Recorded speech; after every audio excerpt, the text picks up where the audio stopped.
Okay, the pro's choice is the Baker bootleg video. It's a video of like all my friends and my crew.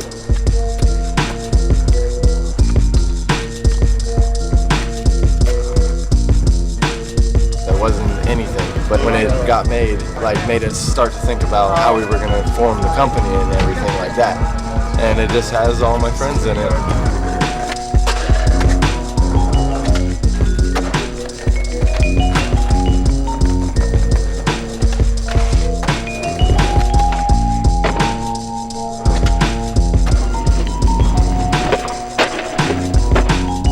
Beautiful thing.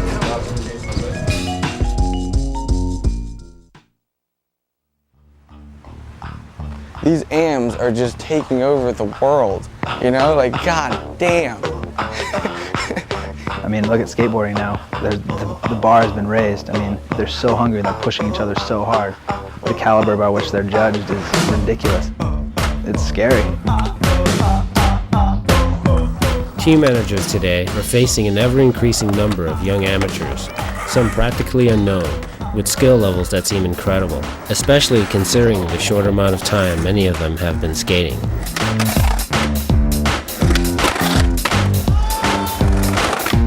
It's like a different breed of kid coming up. I think kids are realizing now that the eyes are on them.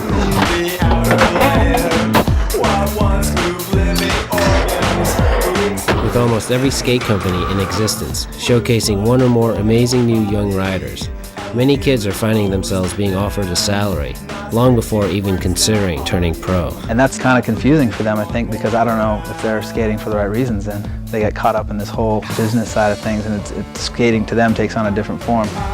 But at the same time, there's another side of that. If you're ripping and you could see yourself having a future in skateboarding, by all means, make a life out of it and look out for yourself.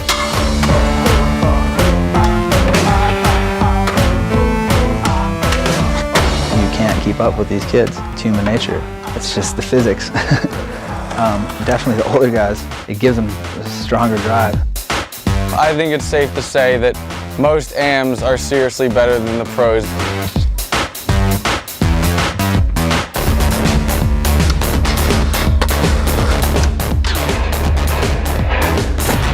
Back in the day, like you always knew that one kid who was just like, you're like, that kid's amazing, he's gonna be pro one day. And like the next generation, there's a couple of them. And the next generation, there's like a handful of them. And the next generation, they're all over the world. They're just like an army, and skateboarding is growing so much that it's just expanding even more so.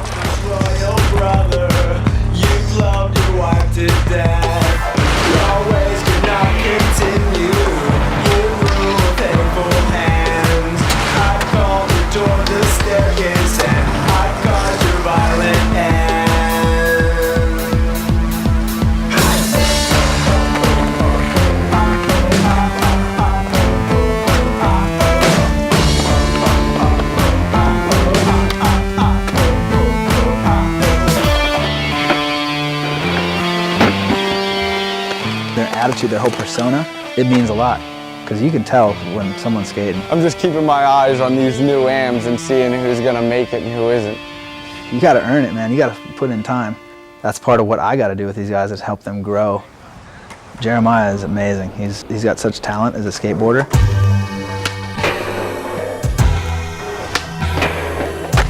I think he's gonna have an amazing future in front of him.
wake up, you travel, you go to the airport, you fly, you get off the plane, you go to the hotel, you check in.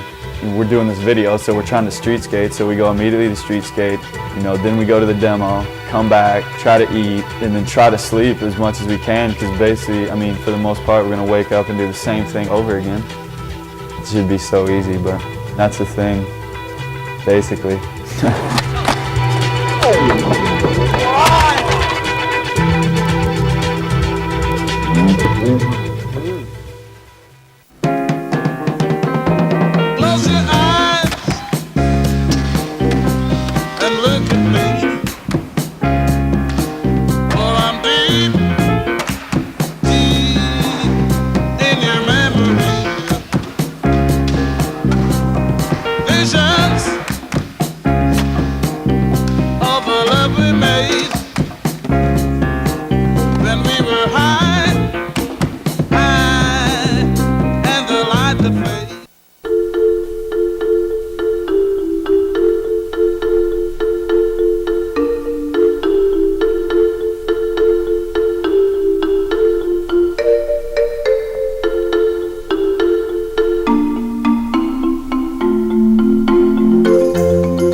trying to skate that little Jersey wall going up. Cars just kept getting in the way, and this tractor trailer pulled up. It's been a crazy 10 years, man. It was basically just one big party. We're just gonna go back, give you a little video chronological collage to just kind of show you what I've been doing over the past 10 years. He's crazy. He listens to the worst music, like Britney Spears. Like, he's always just joking around. He's never serious. He's just having a good time when he skates. We're like the three amigos, the three musketeers. Oh.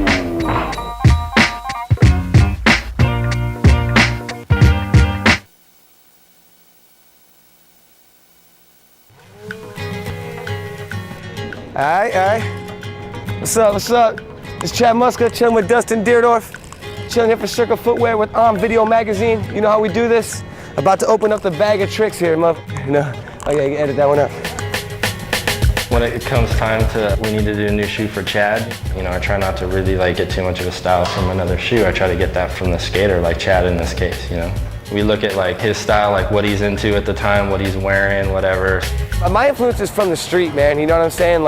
I'm constantly on the streets riding my skateboard and influenced by everything I see. I think that a balance between the high fashion world, the skateboarding world, and then just the regular street trends that you see on the streets. A combination of all those things together is kind of what we kind of envision Cirque as,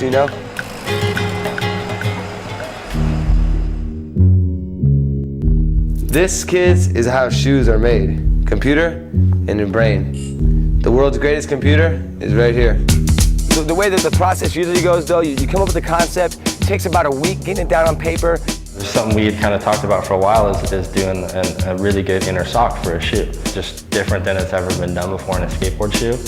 From there, I just kind of work on some sketches and email it over to Chad. We get on the phone. And it was we were both just on the same thought process, ready to go basically, Once we get something on paper, how we kind of want it to be, then we'll take this and start forming it into the computer drawing actually. Get a computer drawing going so we can check out some color blocking, how it's gonna look, put some details on it, put the logos on it. Then we got a finalized, okay, this is it, this is the shoe, done drawing,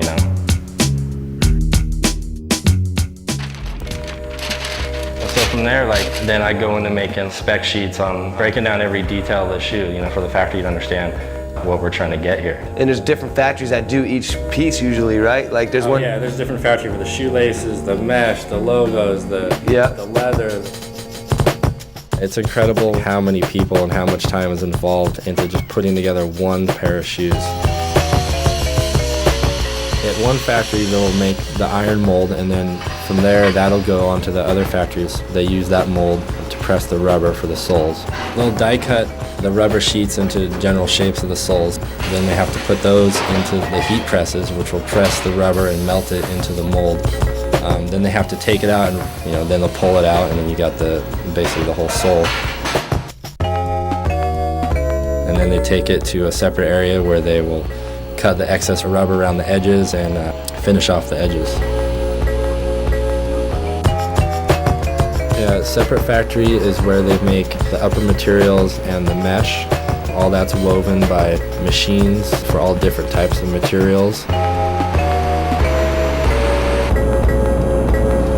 Also at those places, the fabric is dyed depending on whatever color we need. At that point, basically when all the components are made, then that all goes to the assembling factory where the upper is all stitched together, the labels are put on. Clip off the excess material, clean it up, and then from there it's basically ready to be lasted and put onto the sole. Everything's put together, put the toe cap on, and then they put the sole on, make sure it's all lined up perfectly, and then they'll put it into a machine which will press the sole onto the upper. From there we have a shoe sample. Then you put it on the feet and hit the streets, man. Oh wait, actually, cut, and you put it on your feet, hit the streets and test it out. That's how it works.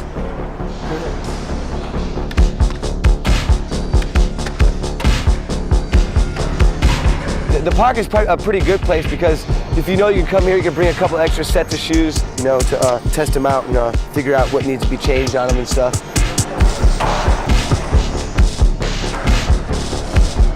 Something that's Chad's always been psyched on, and Jamie too, is the fact that we actually skate.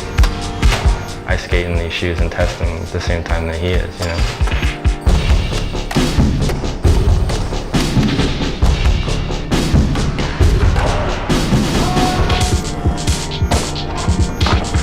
Each person seems to mess shoes up in a different way, so it's good to have a few different types of people skate the shoes,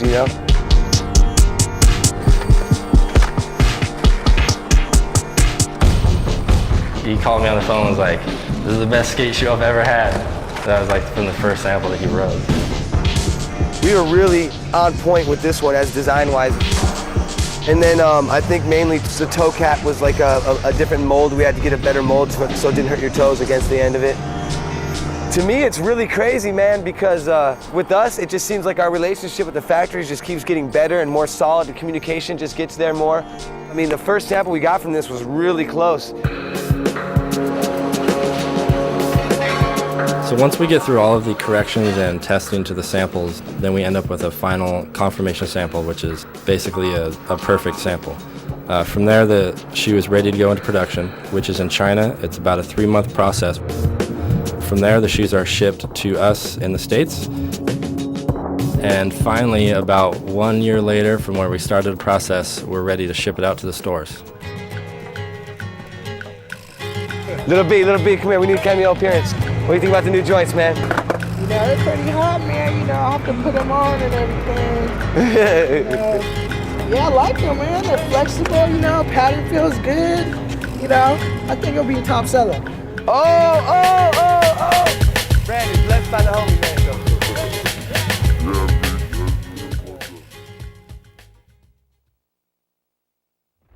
Hello. It looks a lot easier than it is. Sightseeing tours around London, see all the sights, Buckingham Palace, Westminster Abbey, St Paul's Cathedral, the London Dungeon. I know you're looking at the site already, but you can see our famous landmarks.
Yeah, I'd have to say one of my biggest inspirations growing up skating would have to be Ray Barbie.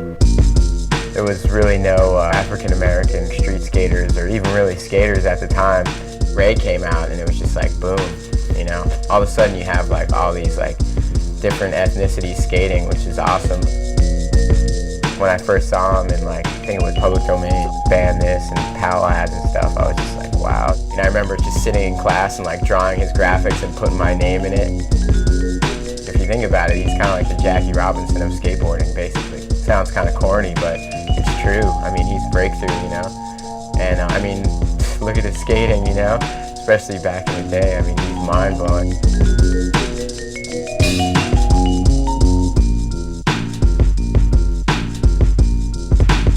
He's just like an awesome breakthrough person.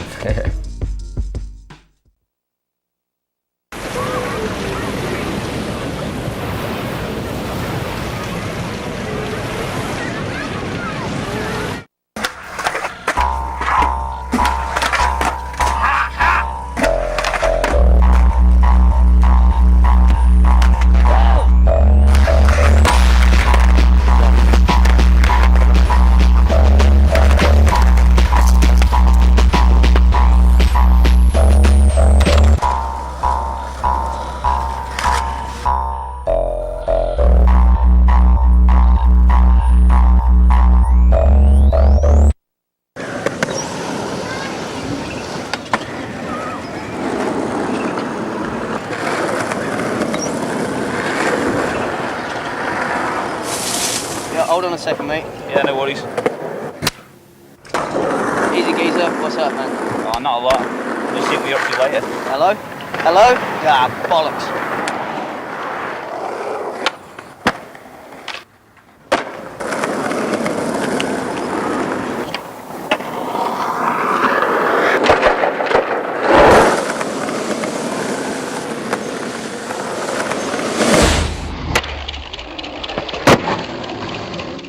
I'm burning this fire until the wall of Babylon I'm tumbling down. Yeah.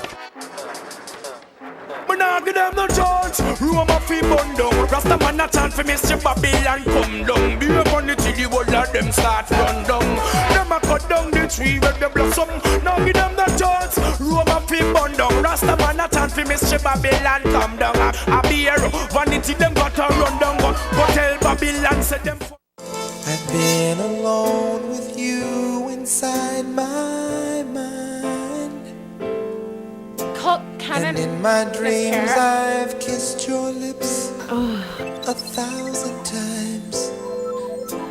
I sometimes see you pass outside my door. Hello, is it me you're looking for? This one goes out to all you dreamers. It's a new season, and there's a whole new crew of players. Footloose and fancy free. Smooth operators.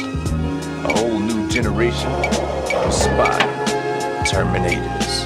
Oh yeah, these guys are dedicated all year round. From town to town, they've been laying it down. It's an exclusive club. Young guns, having fun, keeping it tight. Yeah, that's right.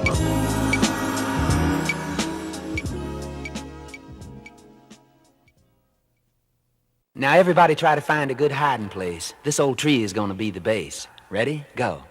5, 10, 15, 20, 25, 30, 35, 40, 45, 50, 55, 60, 65, 70, 75, 80, 85, 90, 95, 100, ready or not, here I come. Apple, peaches, pumpkin pie, who's not ready, holler I. Oh, all right, I'll count it again, but you better get hit, kid.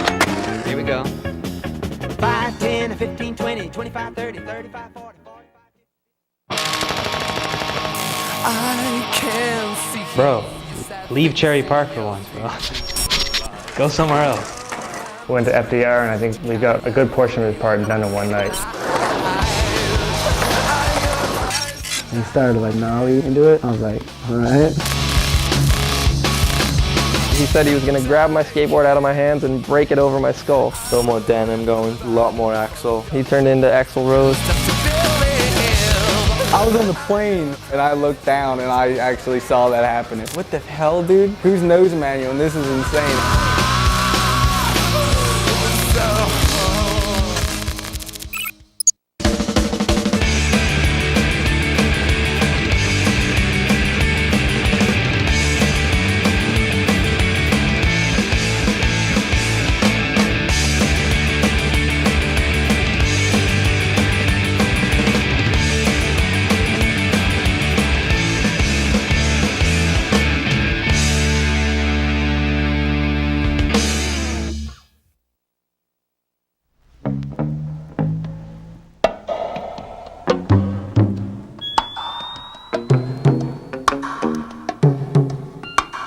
Like, I landed on it, I think, like 7 times in a row, and it just wouldn't let me ride away. 9 times out of 10, Carlsbad will not let you make it. But anywhere else, if you land on it first try, you're gonna roll away. I've heard people like, that's it, that's all it is, and then you see them ollie it and they're just like, You leave with bruised hips, bruised heels, bloody arms. Hard to shoot, hard to skate. It's basically no good, kids, so don't go there.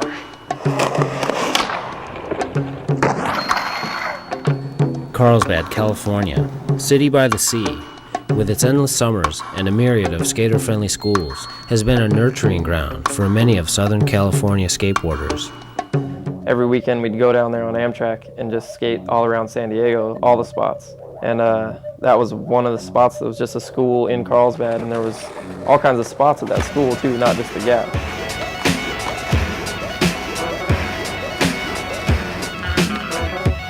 I just was driving my car around one day and saw the high school and saw kids skating. There's like a half moon bench out front, and started skating that thing, and then we just started skating around the school. And San Diego's never had a spot where you can just go and skate and meet up and skate, and Carlsbad was kind of like that.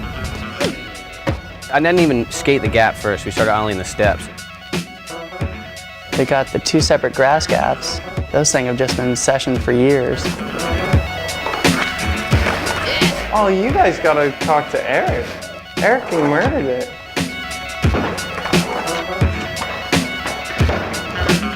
I remember we'd just go there and skate the small gap. As soon as you rolled into the grass, you're falling off anyway. So there's lots of old footage of people just landing stuff, hit mud, and then fly into it, you know? Everyone got all dirty, the board gets, you know, mud all over it. One of the first times that really started skating the Gap was I went there with Deerdick and a few people. It was after like a contest in Oceanside or something. And it's just, you know, ollies went down, and then, you know, I started to try a couple kick flips, and he started to try a couple kick flips. I just willed that thing to the ground and just put it down and just like, you know, like rode for a second, fell, and I was just like, oh, I got it, you know, like. And the very next try, Markovich nailed it. Even though it means nothing at the time in my youthful age, I was just like so heartbroken, like just like, you know, even though he fairly won it, I was so heartbroken on some like that was my cup, that could be my cover, that could be me, but no, it was Markovich, you know. That was pretty much the first day, and then it was just on from there, you know. Everybody started dropping tricks. It was a pretty sick Gap, you know. Still a sick Gap. The many challenges of the Carlsbad Gap have earned the respect of those who've been there. The only thing that makes Carlsbad pretty gnarly compared to like the other main gaps in skateboarding, like the Gons or like Wallenberg or the Triple Set, is that wall at the bottom, because it looks like the Gap comes up to meet you. The closer you get to the handrail, the taller the Gap got, and the closer you got to the wall, the smaller it got. It wasn't much, but it was enough to where you feel the difference when you hit the ground. And there's a big crack. It's far enough ahead, but if you're pushing, you gotta know that it's there and know what you're getting into, and then just do it. You hop over this crack, and then you go flying off, and sure enough, there's the uphill curved landing with a crack at the bottom too. It's sort of an uphill landing. No one really knows that, but it's like an uphill landing. When you land, it just slides out, and that's another hard thing. You land so hard, you gotta stay straight. As soon as you lean back a little bit, one way or the other, it just starts sliding. I've seen people ollie it and land perfect and just whoa.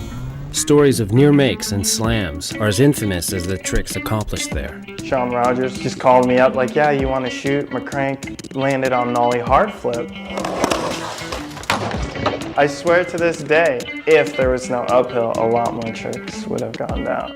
I went there with James Craig one day, and he was trying to get a switch hard flip down it, and he was landing on it so good. And just uphill landing got him again. So I was with Kane Gale a couple times on backside flips when he was trying them. Just devastatingly sticking every single time, flying backwards, you know. More heads have been hit at the Carlsbad Gap on film than I can think of at any other gap.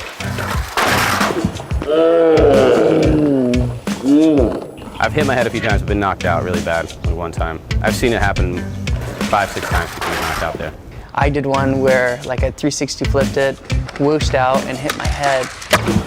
And like I'm still sliding as I'm coming up from hitting my head, you know, and it's just, it's really hard to deal with. If you watch the footage of people slamming there, you can hear the bones hitting the ground. Like there's a sound and a crunch, like that's so bad.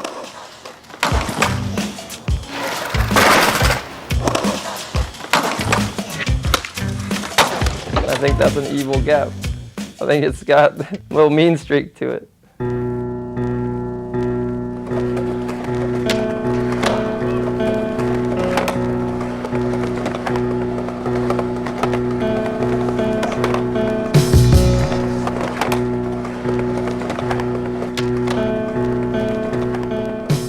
Carlsbad used to be like this real ominous figure, in a sense almost, because it was like no one did anything down it except for the sheer basics. And then Jeremy kind of broke that door with his secondhand smoke part. Before that, it was just a few simple tricks, and he just opened up the doors for everybody. And then after that, it's become like a place where you can go and try like a harder trick that maybe you didn't think was once possible. I mean, he blew the doors right off.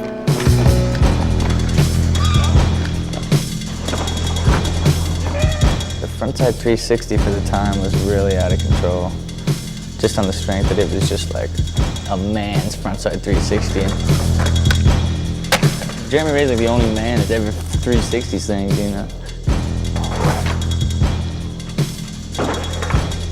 All the J Ray stuff is just so gnarly.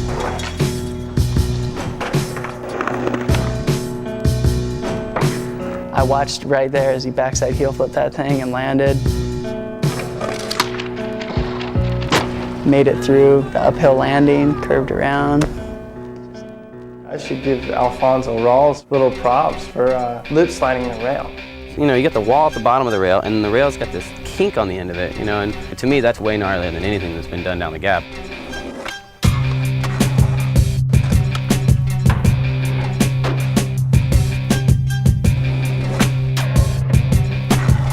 Danny's nollie, that was outrageous. When I saw that, I was like, no one did nollies over anything big. Like a nollie was kind of like something just getting explored, and he kind of stepped it up with that nollie over the gap.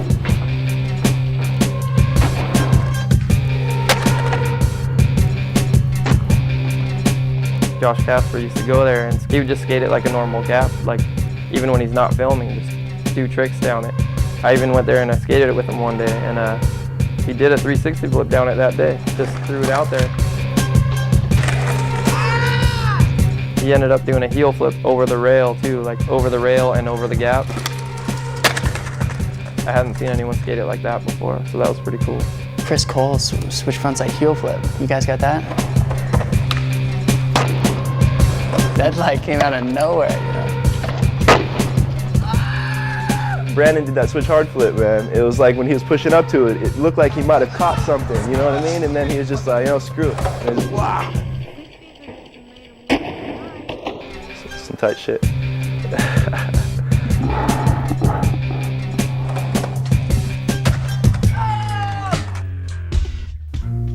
One of my favorite tricks that anybody did down it was just seeing Tom Penny's switch frontside flip like that. That was good and perfect. He was one of those guys, when he landed, it didn't even look like it tugged on him. Like, the uphill landing didn't seem to bother him at all. He just landed, squatted, and like got through it fine. At that point, no one had really known what he was capable of, and that was one of the first things that I remember seeing, just being like wow, this guy's really good.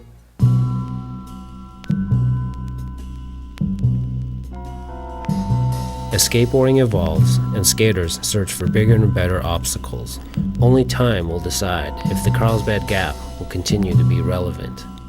That type of obstacle is so rare these days because everything is so illegal, and it gets just like attacked and destroyed and like it's gone before like 3 magazine issues, you know. It's really up to the kids now that are watching the videos.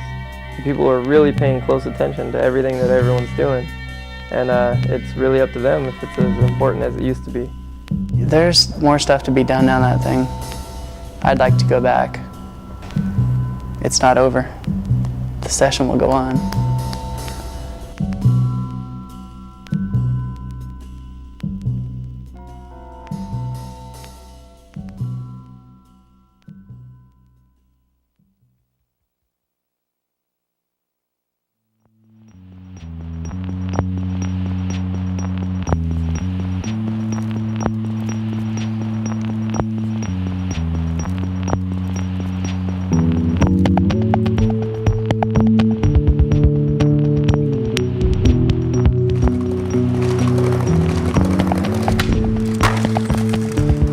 That's body's bad filming.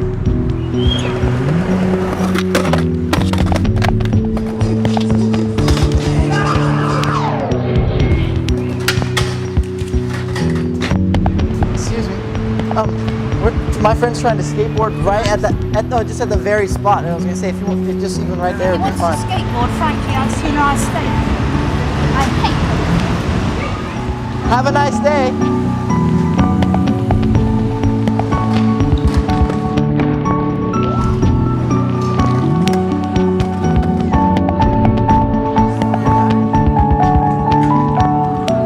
I'm gonna blink. Shredding harder than most of the pros. Why would they pull up right now? All right, pull out of here. You're f***ing the sound up. Look at Rab shit on the side of the van. You see it? You just shoot at 60. Where's their brain at? This guy pulls up in the middle of an interview.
Yeah, she wanted to take out Alyssa. She wanted to be the first girl to like kickflip Carlsbad. Whether it was a small one or not, she really had goals.